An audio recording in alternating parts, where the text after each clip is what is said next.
유명한 책이죠. 돈으로 살 수 없는 것들. 읽어보셨죠? 예, 이 얘기할 때마다 찔리는 분이 있을 텐데 정말 좋은 책이에요. 이 책에서 마이클 샌델은 돈으로 구매할 수 있는 것과 없는 것이 있는데, 돈으로 구매해서는 안 되는 것까지 돈으로 사고 팔면 인간으로서 지켜야 할 도덕적 가치와 모든 덕목들이 사라져 버린다라고 우리에게 경고했습니다. 실제로 극단적인 자본주의를 살아가는 이 시대 가운데 많은 도덕적인 가치와 인간의 덕목들을 우리는 잃어버린 채 오늘을 살아가고 있습니다. 그런데 이렇게 돈으로 뭐든지 사고 팔 수 있는 이런 시대가 되면 인간의 도덕적인 가치와 그 덕목들만을 잃어버리는 것이 아니라 성경이 말씀하고 있는 숭고한 가치와 그 덕목들도 함께 사라져 버린다는 것입니다. 그 성경이 내놓을 수 있는 그 수많은 가치 중에 오늘 우리가 잃어버린 것이 있다면, 자본주의 시대를 살아가면서, 이런 물질주의 시대를 살아가면서 우리가 잃어버린 것이 있다면 그것은 바로 하나님의 평강입니다. 하나님의 평안. 이 하나님의 평안을 잃어버린 채 사람들은 더 좋은 집, 더 좋은 소파, 더 좋은 차, 더 좋은 것을 많이 가지고 살아가고 있는 것 같지만, 하나님이 주시는, 성경이 말하고 있는 이 평안을 잃어버린 채 오늘을 살아가고 있는 것이죠. 오늘 본문에도 그 평안을 얻기를 원했지만 그 평안을 얻을 수 없었던 사람들이 소개되어 있습니다. 바로 우리가 지난주에 이어서 바로 바벨론입니다. 바로 바벨론은 이때 가장 잘 나가는 국가였죠. 바벨론은 거칠 것이 없었습니다. 수많은 부와 권력과 힘을 가졌지만 그들에게 평강, 하나님의 평안은 없었습니다. 그들은 돈도 있고 부도 있고 권력도 있고 모든 것을 가졌지만 하나님의 평안만은 누릴 수가 없었습니다. 왜냐하면 돈이면 뭐든지 다 된다는 그 생각이 바로 바벨론에게도 있었던 것입니다. 그러게 우리는 돈이면 다 된다는 이 시대 속에서 우리가 잃어버린 이 하나님의 평강을 얻기 위해서 오늘 이 바벨론, 그 악인들이, 세상 사람들이 왜 평안을 잃어버렸는지 그 이유를 발견함을 통해서 우리가 평안을 찾을 수 있는 그 비밀을 깨달을 수가 있는 것입니다. 그렇게 저는 오늘 본문을 통해서 저와 여러분이 하나님의 평안을 얻게 되시기를, 그 평안을 마음껏 누리게 되시기를 주님의 이름으로 축원합니다. 자, 그렇다면 우리가 어떻게 평안을 누리며 살아갈 수가 있을까요? 첫 번째로 악인들처럼 헛된 평안을 추구하지 말아야 합니다. 평안이 없는 것은 평안을 추구하지 않기 때문이 아니라 헛된 평안을 추구하고 있기 때문입니다. 자, 오늘 본문에서 바벨론인은 어떤 평안을 추구했습니까? 그들이 추구했던 헛된 평안이 무엇이었을까요? 그게 본문 9절에 있습니다. 자, 본문 9절 한번 같이 읽어보겠습니다. 본문 9절 시작. 재앙을 피하기 위하여 높은 데 깃들이려 하며, 뭐라고요? 재앙을 피하고 평안을 누리기 위해서 이 악인들, 이 바벨론은 어떤 방법을 취했습니까? 높은 곳에 깃들이려 했다. 오늘 그것이 바로 헛된 평안인지도 모르고 높은 곳에 깃들이려 했다는 것이죠. 사랑하는 여러분, 높은 곳에 깃들이게 되면 평안을 누릴 수가 있을까요? 이 높은 데라는 것은 사람들이 침해할 수 없는, 어떤 세파도 건들 수 없는 그런 안전하고 견고한 그런 성과 같은 곳을 말하는 것입니다. 그런 곳에 들어가면 평안하겠지 라는 생각 속에 바벨론의 사람들은 계속해서 높은 곳에 깃들기 위해서 노력했습니다. 그 높은 곳에 깃들기 위해서 그들은 부당한 이익을 취하기 시작했습니다. 그 부당한 이익을 취하면서 자기가 좀 더 많은 부를 쌓아서 높은 곳에 깃들일 수만 있다면 자신은 평안을 누릴 수 있다라고 생각하는 것이죠. 그러나 이것은 착각입니다. 이것은 어리석은 것입니다. 여러분, 세상에서 가장 평안을 누리지 못하는 사람이 누군지 아세요? 높은 곳에 있는 분들이에요. 높은 곳에. 이 높은 곳에 안 가보셔가지고 별로 느낌이 안 오시는 것 같은데, 저도 보면 이게 그 교인들하고 상담을 하다 보면 누가 스트레스가 많은가 보면 회사에서 뭐 임원들, 뭐 CEO, 뭐 이런 분들이 아주 스트레스가 많지, 뭐 평사원은 늘 행복해요. 늘 감사하고. 높은 곳에 올라가면 사실은 불안하죠. 뭐 상식적으로 그래요. 높은 곳에 올라가면 불안하죠. 언제 떨어질까? 이것을 유지할 수 있을까? 이 높은 곳에 올라가는 사람이 평안을 누리지 못하는 것은 너무나 당연한 일이에요. 저도 목회할 때 제가 보니까 언제 제일 행복하게 목회했나 보니까 제가 부교역자 때, 지구촌교회에서 부교역자 할 때 너무너무 행복했어요. 뭐 설교도 매주 일단 안 하니까 얼마나 평안이 찾아오는지. 늘 이렇게 그냥 교인들하고 식사하고 놀고 어울리면서 야, 이렇게 행복하게 목회해도 되나? 화낼 일이 없었어요. 근데 제가 담임 목사하면서 어느덧 화를 내기 시작하더라고요. 이 스트레스가 많기 시작하는 거예요. 왜요? 자꾸 제 마음 가운데 알게 모르게 욕심이 올라오는 거죠. 이 욕심으로 뭔가 사역을 더 잘해야겠다는 사단은 이 거룩한 욕심이라고 우리에게 부추기면서 그것을 더 잘 해내는 것이 하나님께 충성하는 일이라는 그런 잘못된, 그런 헛된 생각, 그런 거짓된 생각을 넣어줘서 제가 그것을 위해서 더 달려가다 보니까 제 마음 가운데 평강을 잃어버리게 되는 것이죠. 사랑하는 여러분, 이 욕심을 채워서는 평강이 있을 수가 없습니다. 이 욕심이라는 것은 지난주도 말씀드렸지만 이것은 수올과 같아서 이 불을 부하려 하는 것은, 욕심을 채우려 하는 것은 사망과 같아서 끝이 없거든요. 더 좋은 집, 더 좋은 차, 더 좋은 대우, 더 좋은 옷, 더 좋은 것을 계속 누리다 보면 계속해서 그 다음에 더 좋은 게 계속해서 나오니까 자본주의 시대 세상은 어떻게 합니까? 자꾸 물건을 만들어내, 신형을 자꾸 만들어내요. 그러니까 내가 가진 것에 결코 만족할 수 없는 구조 속에 있다는 것입니다. 욕심을 채우기 위해서 수단과 방법을 가리지 않는 사람, 그것이 바로 헛된 평안을 추구하는 것입니다. 그래서 여러분, 더 좋은 음식 추구하는 사람이 있잖아요. 여러분, 더 좋은 음식.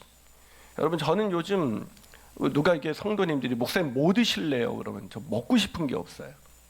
사실 먹고 싶은 게 있죠. 집밥입니다. 집에서 간단하게 밥 한 공기에 김 하나, 계란 후라이, 김치, 이 정도 있으면 제가 제일 좋아하는 음식이에요. 참고로 저를 대접하기 원하시면 그렇게 해주시면 되겠습니다. 제가 뭐 일주일에 막 뭐 파스타를 못 먹습니까? 회를 못 먹으니까 뭘 다 먹으니까 어느 날 세은이가 이렇게 그 초밥을 되게 좋아하거든요. 그래서 얘는 이제 초밥을 뭐 한 달이 가도 못 먹을 때가 많죠. 그래서 제가 가끔 한번 사주면 저는 그냥 먹어요. 근데 얘는 한 점 딱 먹고 맛있다 그래요. 전 그게 이해가 안 가죠. 여러분, 저 좋은 음식을 계속 찾아다니면서 어디가 맛있대 그 사람이 그 음식을 먹고 마음 가운데 야, 이제 난 더 이상 뭘 안 먹어도 된다는 여한이 없다, 그런 사람 보신 적 있어요? 여러분, 밥 한 술만 떠서 갓 지은 밥 그 한 술만 떠서 오래 씹을 때 오는 그 단맛, 그만 느낀 지 오래되지 않으셨어요? 우리는 뭔가 더 많이 부당한 이익을 취해서라도 내가 더 많이 가지고 그래서 더 높은 곳에 올라서면 우리는 뭔가 남이 누릴 수 없는 만족과 남이 누릴 수 없는 평안을 누릴 수 있다고 생각합니다. 아니에요. 여러분, 높은 데 올라갈수록 오히려 불안하기 마련입니다. 하지만 바벨론은 그렇게 하지 않았습니다. 그들은 낮은 곳에서 임하시는 하나님의 평안을 한 번도 경험한 적이 없기 때문에 그들은 높은 곳에 깃들여야만 자신들에게 평안 있을 거라고 생각했어요. 하지만 안타까운 것은 하나님의 백성이라고 자처하는 우리도 낮은 곳에서 우리를 만나 주셔서 하나님이 만남에서 오는 그 평안을 알지 못한 채 계속해서 우리도 세상 사람들과 똑같이 부당한 이익을 취해서라도 우리가 더 높은 곳에 깃들이려 한다는 것입니다. 그래서 믿는 사람들도 평안이 없어요. 사랑하는 여러분, 높은 곳에 깃들인다고 해서 평안이 있는 것이 아닙니다. 그 평안이 어디서 옵니까? 그 평안은 하나님께 옵니다. 그래서 시편 기자는 시편 4편 8절에서 이렇게 말합니다. 내가 평안히 눕고 자기도 하리니 나를 안전히 살게 하시는 이는 오직 여호와이시니이다. 할렐루야. 하나님께서만이 우리를 안전하게 하십니다. 하나님은 높은 곳에 계신 것이 아니라 낮은 곳에 계십니다. 여러분, 헬린 나우엔이 하버드 대학 교수로 있을 때는 평안을 누리지 못했는데 그런 장애인 공동체 그 낮은 곳에서 그들과 함께할 때 그들은 비로소 하나님을 만날 수가 있었고 거기서 평안을 누릴 수 있었다고 고백합니다. 사랑 여러분, 높은 곳에 깃들이면 평안이 있을 거라고 사단은 끊임없이 얘기하지만 더 좋은 집, 더 좋은 차, 더 좋은 음식, 더 좋은 대우를 받으면 평안을 누릴 거라고 말하지만 하나님은 아니라고 말합니다. 하나님은 우리가 낮은 곳에 있을 때 거기에 찾아오시는 하나님을 만날 수 있고 거기서 평안을 누릴 수 있다고 말씀하십니다. 그 평안을 누리게 되시기를 주님의 이름으로 축원합니다. 한 발 더 나가서 우리가 어떻게 평안을 누리며 살아갈 수 있을까요? 두 번째, 악인들처럼 화를 불러들이지 말아야 합니다. 그럼 화가 오는데 어떻게 평안이 있을 수가 있겠어요? 여러분, 저는 앞서 높은 곳에 깃들이려는 것, 이것은 평안을 누리는 방법이 아니라고 그랬습니다. 그건 헛된 평안을 누리는 거예요. 왜 높은 곳에 깃들이는 것이 평안이 없을까요? 그것은 복이 아니라 화를 불러들이는 거기 때문입니다. 여러분, 우리가 부당한 이익을 취해서 우리가 높은 곳에 남들이 누릴 수 없는 것을 누리게 되면 세상 사람들은 부러워하겠지만 하나님은 그것이 복이 아니라 화라고 오늘 본문을 통해서 말씀하고 있는 것입니다. 자, 본문 9절을 다시 한번 읽어봅니다. 시작. 재앙을 피하기 위하여 높은 데 깃들이려 하며 자기 집을 위하여 부당한 이익을 취한 자에게 화가 있을진저. 보이세요? 그건 복이 아니라 화입니다. 높은 곳에 깃들기 위해서 수단과 방법을 가리지 않고 자신의 욕망을 채우기 위해서 그렇게 부당한 이익을 취하는 그들에게 화가 있을진저, 그거는 평안을 얻는 방법이 아니라 축복이 아니라 화라고 성경은 오늘 분명하게 말씀하고 있습니다. 그럼에도 불구하고 우리는 그것이 축복이라고 믿습니다. 그것이 화인데 그것이 우리는 축복이라고 믿기 때문에 우리가 갖지 않은 더 좋은 집과 더 좋은 차를 굴리면서 더 좋은 것을 누리는 사람을 볼 때 우리는 부러워하지 않아요. 저만 그런가요? 여러분, 저는 이게 정말 요즘 말하는 그런 우리 그런 좋은 집 살아도 마찬가지라는 걸 느낍니다. 제가 지난번에 티코도 얘기했지만 제가 어저께도 식사를 하는데 요즘 우리 부교육자님들이 차를 바꾸셨어요. 차가 할인을 많이 하고 저도 차를 바꾸고 싶은 뉴스를 들었습니다. 보니까 닛산이 철수하면서 1,000만 원을 할인해 준대. 제가 이때야말로 외제차를 탈 수 있는 기회가 아니겠습니까? 아무도 아멘을 안 하시네요. 그러면서 나는 부교육자 차 좋네, 축복해, 축하해 이렇게 얘기했더니 우리 부교육자들이 목사님이 차를 바꾸셔야죠. 벌써 몇 년 됐습니까? 그래서 나를 괜히 유혹하지 마. 충분해. 아마 그 자리 잡기 위해서 스트레스 더 받을 것 같아. 우리도 왜 가면 식당이든 어디든 찻집에 가면 더 좋은 자리에 앉아보려고 얼마나 몸부림칩니까? 하나님 보실 때 불쌍할 것 같아요. 세상이 알 수 없는 평강, 그 기쁨이 우리에게 주셨는데 그것은 얻지 못한 채 그저 세상에서 잠시 있다가 사라지는, 결코 우리에게 만족과 평안을 줄 수 없는 그것을 단 한 번이라도, 단 순간이라도 누려보기 위해서, 단 몇 분이라도 누려보기 위해서 거기에 앉고자 하는 우리들이 얼마나 불쌍할까요? 다시 한번 말씀드리지만 세상이 높은 곳에 깃들이는 것, 그것은 우리에게 평안을 줄 수 없고 그것은 한 발 더 나가서 우리에게 화를 불러일으키는 것입니다.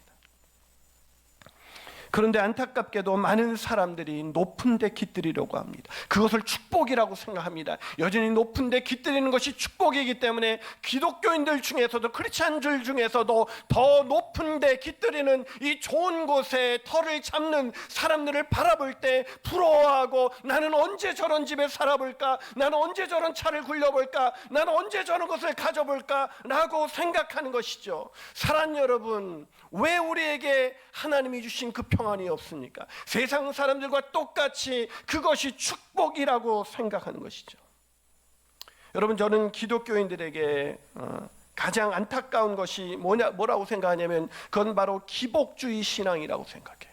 이 기복주의 신앙은 이단 못지않게 우리에게 해악을 끼치는 것인데, 이 하나님보다도 하나님이 주신 물질, 그 축복을 하나님으로 삼는 순간 그 인생은 그냥 곤두박질 치는 것이고, 하나님을 믿는다고 하지만 하나님이 주신 축복은 손에 쥐었지만 그 하나님이 주신 평강과 기쁨은 이 땅에서 단 한 번도 누려볼 수 없는 채 살아가도록 만드는 것, 그것이 바로 기복주의인 것입니다.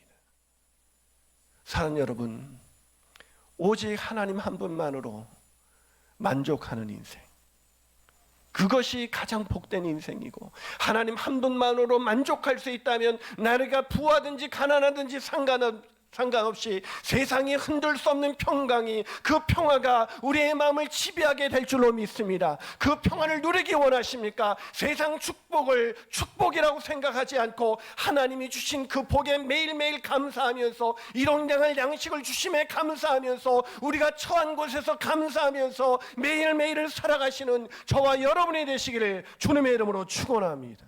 마지막으로 우리가 어떻게 평안을 누리며 살아갈 수가 있을까요? 그것은 악인들처럼 회개할 줄 모르는 사람이 되지 말아야 합니다.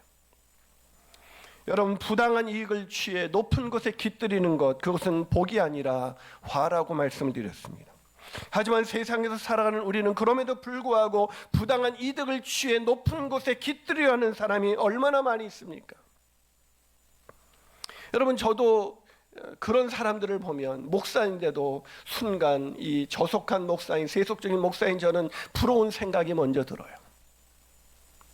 저도 여러분과 똑같은 그런 생각을 가지고 있습니다. 그게 자꾸 세상 이 자본주의 시대 속에서는 돈을 많이 가진 자, 돈을 더 많이 가진 자가 복된 자라는 그 논리가 지배하는 시대, 그런 사상 속에서 우리가 살아가고 있기 때문에, 그런 사조 속에서 나만이 그게 어떻게 복일 수 있어 라고 말하는 것은 많은 사람들에게 어리석은 자요, 마치 불쌍한 자요, 마치 자기가 갖지 못한 것을 그렇게 애써 변명하는 것처럼 그런 들려지는 그런 시대 속에서 우리가 살아가고 있기 때문이죠.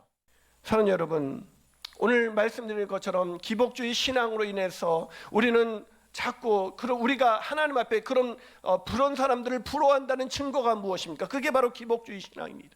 주시옵소서, 주시옵소서. 하나님은 다 주셨는데, 자기 아들을 아낌없이 다 주셨는데 우리는 만족하지 못하고, 그분만으로 만족하지 못하고, 더 주시옵소서, 더 주시옵소서. 남들이 가진 신상과 남들이 가진 새 차와 남들이 가진 새 집을 바라보면서 우리는 계속해서 부러워하고, 그것도 나에게 한번 주어졌으면 좋겠다는 그 욕심에서 우리도 자유할 수가 없는 것입니다. 제가 지금 무슨 말을 하고 있는 것입니까? 무슨 말을 하고 싶은 것입니까? 부당한 이익을 취하는 것이 기독교인이라고 해서 예외가 아니라는 것입니다.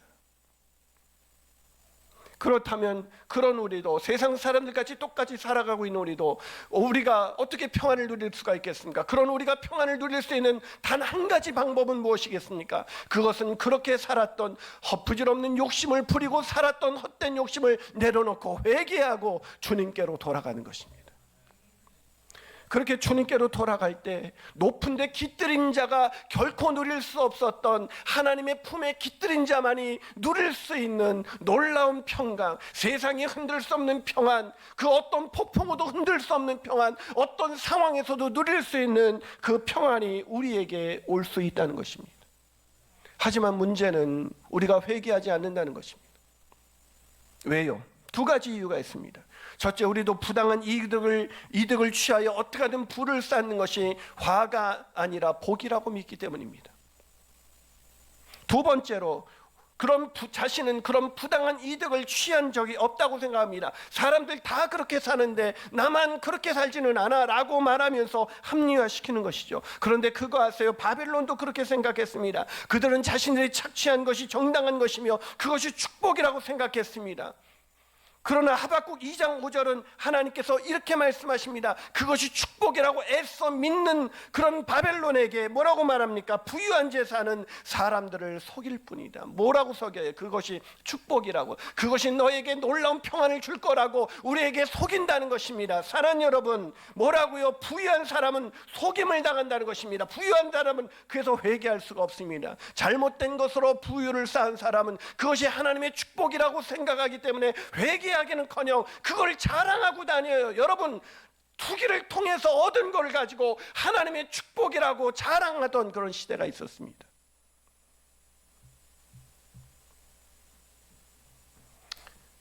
그런데 안타까운 것은 이 사람들을 부러워했던 사람들이 있었습니다. 누구예요? 하박국입니다. 하나님의 백성들입니다. 그래서 어떻게 악인은 형통하고 의인은 고통을 당할 수 있습니까? 악인이 잠시 형통하고 있지만 그 형통이 아니라 바로 저주의 길, 멸망의 길, 심판의 길이라는 그 깨달음, 그 인식이 없기 때문에 악인이 지금 그렇게 부당하게 이익을 취하는 것을 형통이라고 하박국은 생각했던 것입니다.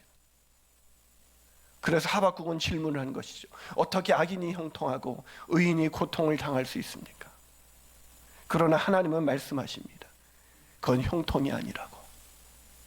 너희들이 징계를 당하는 건 너희들도 똑같이 생각하고 살았기 때문이라고. 그러기에 이 징계를 통해서 회개하고 돌아오라고 하나님께서 오늘 말씀해 주신 것입니다. 그러기에 사랑하는 여러분, 자본주의 사조가 지배하는 이 시대 속에서 부하려는 마음을 내려놓고 오직 하나님이 주신 것에 자족하며 매일매일 하나님이 주신 평안을 누리게 되시기를 주님의 이름으로 축원합니다. 디모데전서 6장 9절은 말합니다. 부하려 하는 자들은 시험과 올무와 여러 가지 어리석고 해로운 욕심에 떨어지나니 그 사람으로 파멸과 멸망에 빠지게 하는 것이라. 사랑하는 여러분, 헛된 마음, 부당한 이익을 취해서 부하려 했던 헛된 마음 내려놓고 하나님이 주시는 그 일용할 양식에 매일매일 감사하며 자족하며, 다른 사람이 갔다 왔다는 맛집에 못 갔다 왔어도 오늘 내게 주어진 그 밥 한 술을 뜨면서 일용할 양식을 주신 것에 감사하면서 그 밥을 맛있게 먹는 기쁨, 그럴 때 오는 세상이 알 수 없는 평강, 그 평강을 누리시기를 주님의 이름으로 축원합니다.